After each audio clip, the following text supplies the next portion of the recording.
그러니까 요즘에는 뭐 화상으로 상담하시는 경우도 많고 카톡이나 문자로 소통이 가능하니까 굳이 뭐 직접 만나지 않아도 되거든요. 하지만 처음부터 끝까지 직원하고만 상담하는 사무실은 피하는 게 좋아요.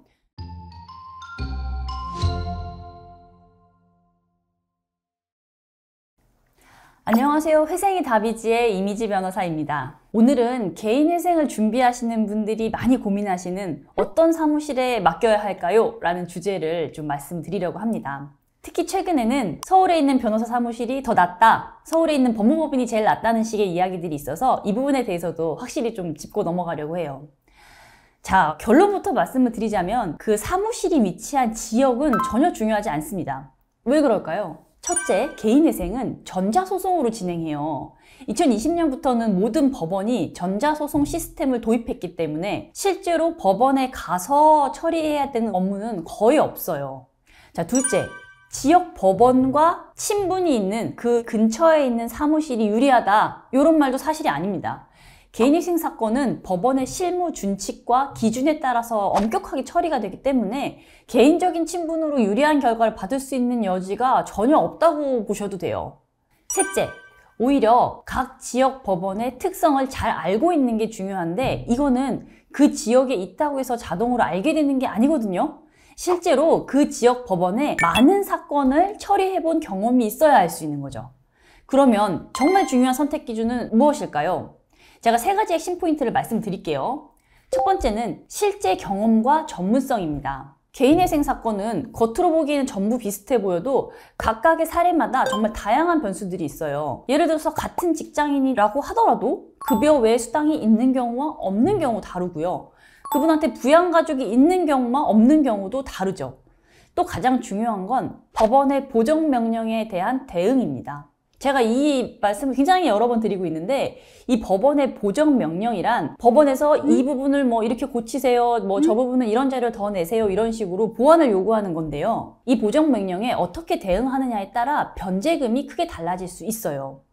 그래서 다양한 사례를 많이 처리해 본 경험이 있는 것이 중요합니다. 두 번째로는 직접 좀 소통이 가능한지 여부입니다. 이게 사무실이 내 지역에 있든 없든지 간에 중요한 건 변호사나 법무사와 직접 소통을 할 수 있느냐는 거예요. 그러니까 요즘에는 뭐 화상으로 상담하시는 경우도 많고 카톡이나 문자로 소통이 가능하니까 굳이 뭐 직접 만나지 않아도 되거든요.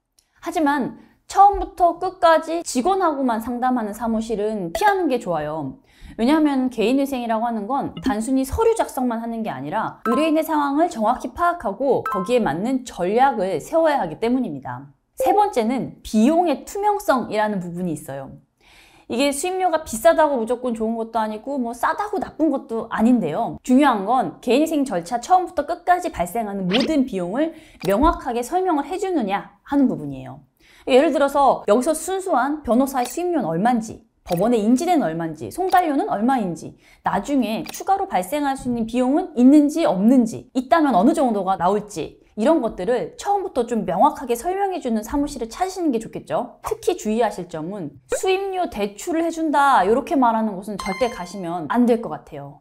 이런 대출은 나중에 개인회생으로도 탕감받기가 어려운 경우가 많아서 일단 기본적으로 내 채무를 없애려고, 줄이려고 하는 개인회생에서 채무가 늘어난다는 점이 있기 때문에 이런 건 피하는 것이 좋겠습니다. 자, 그러면 어떻게 좋은 사무실을 찾을 수 있을까요? 가장 확실한 방법은 최소한 3곳 이상을 직접 가셔서 상담을 좀 받아보시는 게 좋아요. 상담을 하시면서 또 몇 가지 사항을 체크해 보시면 좋은데요. 첫 번째는 내 상황을 좀 꼼꼼히 들어주는지, 그리고 두 번째로는 내 상황에서 개인회생 신청을 할 때 발생할 수 있는 문제점들을 구체적으로 설명을 해주는지, 그리고 세 번째로 이 비용을 좀 투명하게 공개해주는지 요걸 확인을 해보시고, 그리고 마지막으로는 내가 사건을 맡기게 되면 그 담당 변호사, 그 법무사와 직접 소통이 가능한지 확인을 해보시면 좋겠죠. 그리고 한 가지 팁을 더 드리자면 막 너무 쉽게 조금만 얘기를 들어도 된다, 무조건 된다 이렇게 말하는 곳은 좀 조심하셔야 돼요. 개인회생은 굉장히 복잡한 절차거든요. 근데 이 채무자분의 상황을 제대로 파악하지도 않고 무조건 된다고 해서 계약을 유도하는 건 오히려 위험한 신호일 수가 있겠죠. 마지막으로 제가 강조드리고 싶은 건 서울이든 지방이든 어떤 지역에 상관없이 전문성이 있는 사무실을 찾으시라는 거예요. 요즘에는 뭐 전화로도 충분히 상담이 가능하시고, 특히 전자소송으로 저희가 지역 제한 없이 사건을 수행하고 있기 때문에 지역에 상관없이 좋은 사무실을 선택하시는 것이 중요합니다. 자, 오늘 설명해드린 내용 중에 궁금하신 점이 있으시다면 저희가 아래 고정 댓글에 남겨드린 연락처로 연락을 주시면 저희가 상담해드리도록 하겠습니다. 감사합니다.